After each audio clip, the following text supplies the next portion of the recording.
centriste de la région Normandie. Bonsoir, Monsieur Morin. Merci d'être en direct. Je vais vous poser une question précise. Vous allez regarder le président de la République. Est-ce que vous souhaitez, par exemple, ce soir, qu'on en finisse avec la règle du 1 km? Ouais, je pense que la règle du 1 km n'a pas beaucoup de sens. Ça c'est une évidence. Moi, je vois beaucoup moins de monde le week-end en Normandie. Il y a moins de Parisiens qui empruntent l'autoroute A13. Mais je pense qu'il n'y a pas forcément besoin de maintenir cette règle pour lutter contre l'épidémie. Et je pense surtout qu'il nous faut deux choses. La première, c'est clairement en finir avec cette injustice que représente la fermeture des commerces de proximité.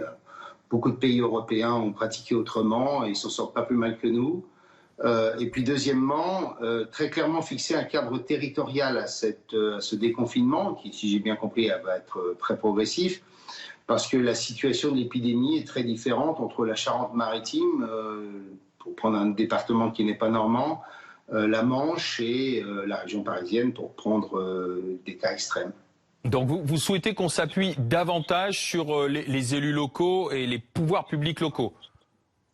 Je pense que sur le déconfinement, il faut éviter les erreurs du premier. Souvenez-vous, on autorisait d'aller se promener dans les jardins, dans la rue, à Paris, et on nous avait fermé nos plages.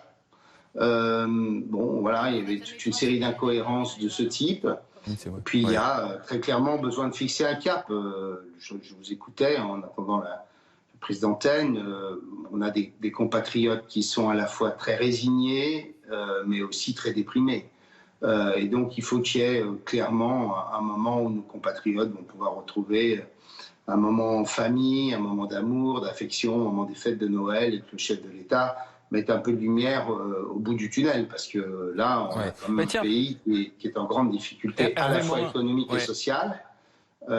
Beaucoup de pauvreté qui est en train d'apparaître dans le pays, très clairement.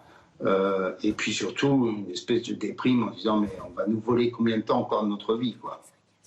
Justement, Hervé Morin, puisque vous souhaitez que le pouvoir soit moins vertical, un peu plus horizontal, on a entendu votre collègue de Provence-Alpes-Côte d'Azur, Renaud Muselier, voilà, dire qu'il fallait s'appuyer sur vous aussi pour les vaccins. Est-ce que vous le souhaitez, prendre la main sur les vaccins? Je pense que sur les vaccins, je vais un peu moduler peut-être le propos de Renaud. Je pense que sur les vaccins, j'étais au gouvernement lorsqu'on a eu H1N1. Il y a eu une erreur qui était la création de ces grands centres de vaccination. On avait une réunion à l'Élysée tous les matins ou presque. Je vois encore Nicolas Sarkozy dire à Roselyne Bachelot, la Roselyne, il n'y a pas assez de médecins à tel endroit, pas assez d'infirmières, il y a des queues absolues, parce qu'il avait ses propres réseaux de communication et d'information. Et il lui fallu faire confiance très clairement aux généralistes, aux infirmières, aux pharmaciens, à tous ceux qui ont le droit de vacciner.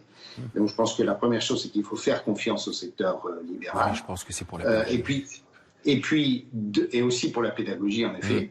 Et puis, deuxièmement, s'appuyer surtout sur les maires.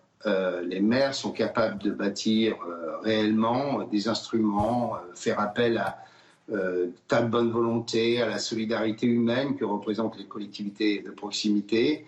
Et je pense que le bloc communal peut être très utile pour bâtir cette campagne de vaccination. Merci Hervé Morin, président de la région Normandie, président